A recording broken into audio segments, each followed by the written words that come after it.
Bonjour Eric Bonjour Coquerel, Laurence. bienvenue dans la matinale de CNews. Un mot de l'Ukraine. On l'entend, la Russie menace de couper le gaz aux pays inamicaux, dont nous faisons évidemment partie, qui ne payent pas en roubles. Comment on peut faire pour stopper Poutine? Est-ce que vous êtes favorable aux sanctions contre lui?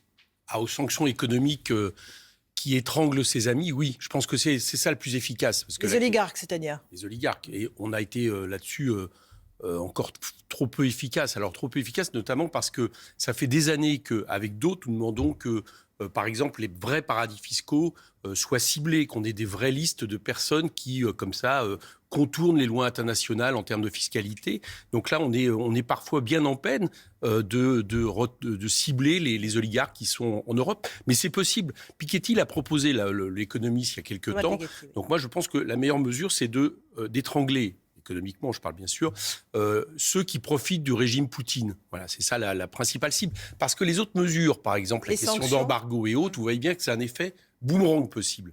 D'une part, ça a un effet surtout sur le peuple russe. Et moi, je ne suis pas pour, entraîner une espèce de solidarité de fait entre le peuple et ses dirigeants. C'est déjà le cas. Hein. C'est discutable. Vous avez beaucoup de gens qui, en Russie, ne sont pas d'accord. On a du mal à les entendre vu ce que M. Poutine met en place. Mais quand même, il y a beaucoup de gens qui ne sont pas d'accord. Et d'un autre côté, c'est surtout un effet boomerang. C'est-à-dire que si nous souffrons davantage des mesures que nous mettons en place, chacun constatera que ce n'est pas efficace. Donc l'histoire du gaz qu'il faut payer en roubles, il faut plier devant Poutine et payer en roubles? Non, je n'ai pas dit ça. Ce n'est pas ce que je vous dis. Je dis là, la question là, qui se passe, c'est un bras de fer, manifestement. M. Poutine a quand même besoin de vendre son gaz. Donc on verra bien la fin de l'affaire. Vous savez, il y a des bluffs dans ce genre de situation. Mais en tout cas, ça pose une autre question. Ça pose la question de l'approvisionnement, de l'autonomie en termes énergétiques. C'est la raison pour laquelle nous proposons une vraie autonomie, une vraie souveraineté. Et ça passe par le 100% renouvelable d'ici 2050. 100% renouvelable en arrêtant toutes nos centrales nucléaires qui Absolument. aujourd'hui nous permettent d'avoir de Alors l'électricité pas en les arrêter, France. pas les arrêter du jour au lendemain. Évidemment, c'est impossible. Mais de programmer une sortie des centrales déjà qui seront arrivées en fin de vie, de pas relancer un projet d'EPR qui la seule EPR en France, pour l'instant, ne fonctionne pas. Elle a coûté 3 fois plus cher que prévu. Il n'y en a pas une dans le monde qui fonctionne. On sait que l'énergie nucléaire, quoi qu'on en pense, est dangereuse. Et la question de l'Ukraine le montre, hein, puisqu'au début, on s'était moqué de Jean-Luc Mélenchon quand il disait en cas de guerre, ça peut être un problème. Vous avez vu qu'aujourd'hui, on est dans cette situation et on ne sait pas quoi faire des déchets. Donc, c'est pas l'énergie de l'avenir. L'énergie de l'avenir, et nous avons un tel littoral en France, un tel espace maritime que justement, nous pouvons disposer d'énergie marine renouvelable. C'est l'énergie 100% renouvelable. Il y a pas mal de projets qu'il prévoit, Négawatt 2000, mais même RTE, vous savez, le diffuseur d'EDF, pour la première fois, imagine un scénario possible 100% renouvelable.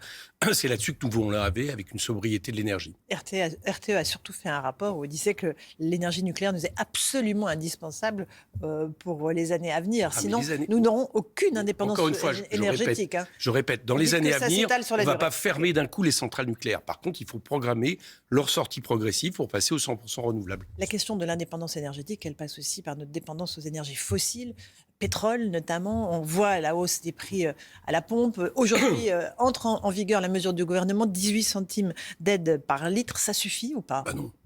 Vous savez de combien a augmenté le litre depuis le début de la crise? 70 centimes. Bon, alors déjà, c'est pas suffisant. Deuxième problème, tant que le gouvernement ne bloque pas le carburant, toutes les mesures seront avalées par l'augmentation des prix. Donc, il faut bloquer le prix du carburant, revenir à 1,40 €, c'était le prix au début de la crise. Et puis, à partir de là, se réfléchir à qui paye. Nous voulons qu'en priorité payent ceux qui bénéficient de la crise, qui spéculent. Parce qu'ils organisent la rareté du carburant, c'est ça. Les pétroliers ? Bien sûr, notamment Total.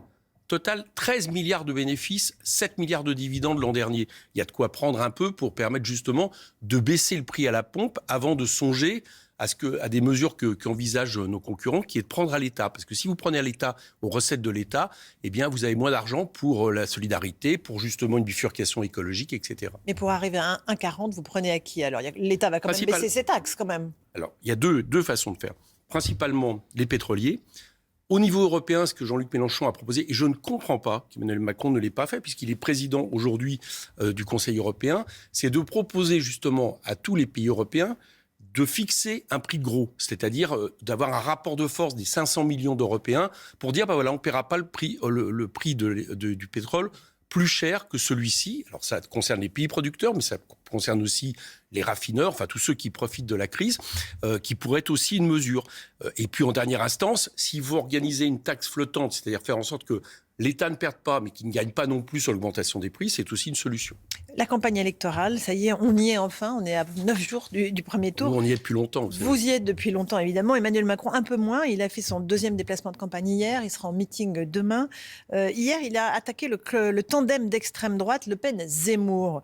Il estime qu'on a oublié, qu'on a banalisé les idées de ce camp-là. Et il fait mine, il redoute le fait qu'il n'y aurait pas de front républicain si d'aventure elle se retrouvait face à Marine Le Pen. Vous pensez qu'il a raison sur le fond? Déjà, la solution, c'est de permettre que l'extrême droite soit éliminée au premier tour. Donc le vote Mélenchon le permet. Voilà. On aura une autre qualité de débat si on débat du partage des richesses, du partage du temps de travail, de la 6e République, de la planification écologique que nous portons, plutôt que des questions de religion, de plus ou moins d'immigration, des questions sécuritaires, en se mettant souvent sur le terrain de l'extrême droite. Ça, c'est ma première réponse. La deuxième... Est-ce qu'on a banalisé les idées? Mais qui a banalisé les idées d'extrême droite? Excusez-moi, mais qui d'autre que M. Macron a banalisé les idées d'extrême droite en plaçant notamment des lois à l'Assemblée nationale, des lois sécuritaires, des lois discriminatoires comme la loi sur le séparatisme, c'est-à-dire sans arrêt en mettant les thèmes sur lesquels ensuite les deux extrêmes droites, que ce soit M. Zemmour, vous avez raison de le rappeler, il faut sans arrêt le rappeler, Mme Le Pen, ont non plus qu'à se baisser pour, j'allais dire, développer leur potentiel électorat. Donc M. Macron a des larges responsabilités dans le climat qu'il a installé dans le pays, donc il ferait mieux de faire une autocritique par rapport à ça. Mais sinon, moi je suis convaincu qu'il y a un danger d'extrême droite et que la meilleure manière d'éviter l'extrême libéralisme de M. Macron, qui, soit dit en passant, en termes de politique discriminatoire, autoritaire, répressive, a fait quand même très fort, n'a pas eu besoin de l'extrême droite pour l'appliquer.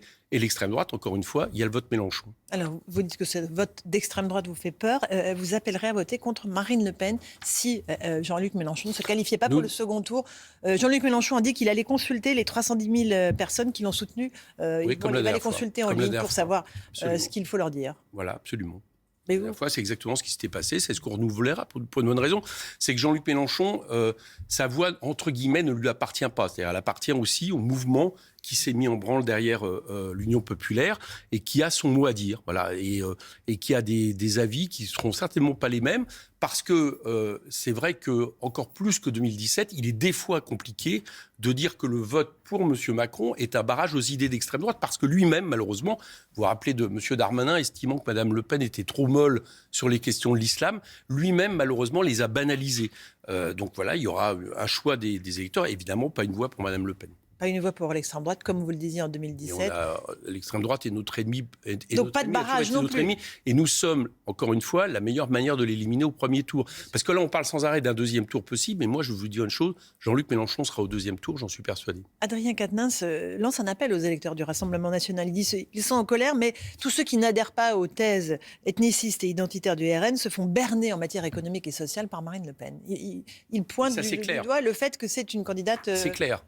Pour les riches, c'est ce qu'il dit. Hein. Mais oui, parce que en fait, si vous voulez, le discours de Mme Le Pen, c'est, comme d'habitude, c'est de taper l'immigration, abolition du droit du sol, pas de regroupement familial, plus de la préférence nationale, enfin le discours habituel de l'extrême droite. Mais que fait-elle pour ces travailleurs français, soi-disant, quel avantage? Rien. L'augmentation du SMIC, elle n'est pas pour. Elle veut supprimer des cotisations sociales qui, je vous rappelle, est une part socialisée de nos salaires qui permet, par exemple, de payer la sécurité sociale, les retraites, etc. On lui pose des questions sur la 6e République, elle est contre. On lui pose des questions sur la retraite. On s'aperçoit qu'elle est pour une retraite à plus de 62 ans et peut aller en jouant sur les années de cotisation jusqu'à 65 ans, comme M. Macron, etc., etc. Elle a expliqué hier, dans une antenne concurrente à la vôtre, qu'elle était pour supprimer ce qui restait de l'ISF, vous savez, l'IFI, alors que nous, au contraire, on veut rétablir l'ISF et le rendre plus efficace. Donc, sur toutes ces mesures, en réalité, c'est une politique qui ne diffère pas de M. Macron d'un point de vue économique et social. C'est, elle aussi, une candidate de l'ultralibéral, sauf qu'elle ajoute, effectivement, un mépris de race au mépris de classe de M. Macron. Mais vous ne redoutez pas que si Jean-Luc Mélenchon ne se qualifie pas, on se place dans cette hypothèse-là, certains de vos électeurs frustrés ne se reportent sur ce vote contestataire? Écoutez, je ne sais pas ce qu'on redoute, on va peut-être pas... Extrapolons pas pour l'instant sur le deuxième tour, on est au premier tour. Et moi, effectivement, je fais un appel à tous ceux qui aujourd'hui ont intérêt que le candidat du partage des richesses, le candidat qui porte une véritable rupture avec le système qui sévit dans ce pays depuis une vingtaine d'années, et encore plus depuis 5 ans que M. Macron, soit au deuxième tour. Ça concerne des électeurs d'autres candidats potentiels, mais ça concerne aussi tous ceux qui songent aujourd'hui encore, éventuellement, qui hésitent à aller voter. Dans les quartiers populaires, dans la jeunesse. Vous pensez qu'ils iront voter, les quartiers populaires ? Oui, je le pense. Ils se sont abstenus massivement aux dernières élections ? Oui, peut-être, mais moi, je regarde un peu sur le terrain, puisque je suis député d'une circonscription populaire, et je trouve qu'il y a une conscience que se joue véritablement cette élection des choses importantes pour le pays, et on a besoin d'eux, et je pense qu'ils nous donneront ce coup de main. Ouais. Quand vous parlez du partage des richesses, au-delà de 12 millions d'euros de patrimoine, vous confisquez tout, c'est ça ? 0,02% des Français. Donc je rassure un peu tous les gens qui nous écoutent. Quand il s'agit d'entreprises, notamment, comment... Non, mais là, on parle des particuliers. D'accord, on parle des 12 milliards, de plus de 12 milliards d'héritage, 12 millions d'héritage, pardon. Milliards, parce que sinon, là... Oui, mais vous savez, les riches se sont tellement enrichis à coups de milliards avec M. Macron, des fois on se trompe. Non, je parle de plus de 12 millions d'héritages, ça concerne très peu de gens. Et nous avons calculé que cette part que nous prendrons sur l'héritage des ultra-riches permettra, par exemple, de payer 1 063 € pour les étudiants, une garantie pour les étudiants, leur permettant de faire leurs études correctement. Mais s'il y a dans l'héritage des entreprises, en fait, qui peut les racheter ? Qui pourra les racheter, ces entreprises ? Si au-delà de 12 millions, vous prenez tout ? Non, on ne prend pas sur les entreprises, je répète. Mais si dans l'héritage, il y a des entreprises. Mais là, je vous parle de l'impôt sur le patrimoine des particuliers, donc ce n'est pas le rapport. Sur les entreprises, vous savez très bien qu'il y a des dispositifs qui protègent, par exemple, les transmissions familiales d'entreprises. Il faut certainement revoir les seuils et puis le nombre d'années au-delà duquel vous ne pouvez pas revendre, parce que pour l'instant c'est trop faible, mais on ne touche pas à ça. Très bien. L'outil industriel donc ne serait pas impacté par cette mesure. Ah non, là pour le coup non. L'outil industriel et l'outil économique seraient impactés par d'autres mesures. C'est-à-dire par exemple on veut faire en sorte que l'impôt sur les sociétés soit progressif, alors qu'aujourd'hui il est progressif à l'envers. Quand vous êtes une PME, une TPE, vous payez plus d'impôts qu'une très grosse entreprise du CAC 40. Donc ça effectivement on veut rééquilibrer les choses. Il y a un petit cadeau bonus qu'a fait Jean-Luc Mélenchon, un nouveau jour férié, le 9 décembre. Jour de la laïcité. Le jour de la laïcité, qui est un pilier évidemment de notre République. On est à 11 jours fériés en France, on n'est pas parmi les plus mal lotis en Europe. On en rajoute un petit 12e pour la route ? Mais, alors, on le discute là par les jours fériés, mais vous savez que nous, on est pour une 6e semaine de congés payés, on est pour la retraite à 60 ans, on est pour revenir vraiment à 35 heures vers les 32 heures, parce qu'on pense que le partage du temps de travail, c'est aussi la solution pour lutter contre le chômage, et puis libérer du temps un peu plus à nos activités diverses. Voilà, c'est le type de société. Donc, un jour férié de plus ne nous pose pas de problème. Et en tout état de cause, on pense que c'est mieux d'avoir des jours de fériés laïques que des jours fériés dédiés à la religion, même si, je rassure tout le monde, on ne revenez pas sur ces jours on ne touchera pas les autres, mais pour l'instant, en tout cas, on préfère ce type de jour férié.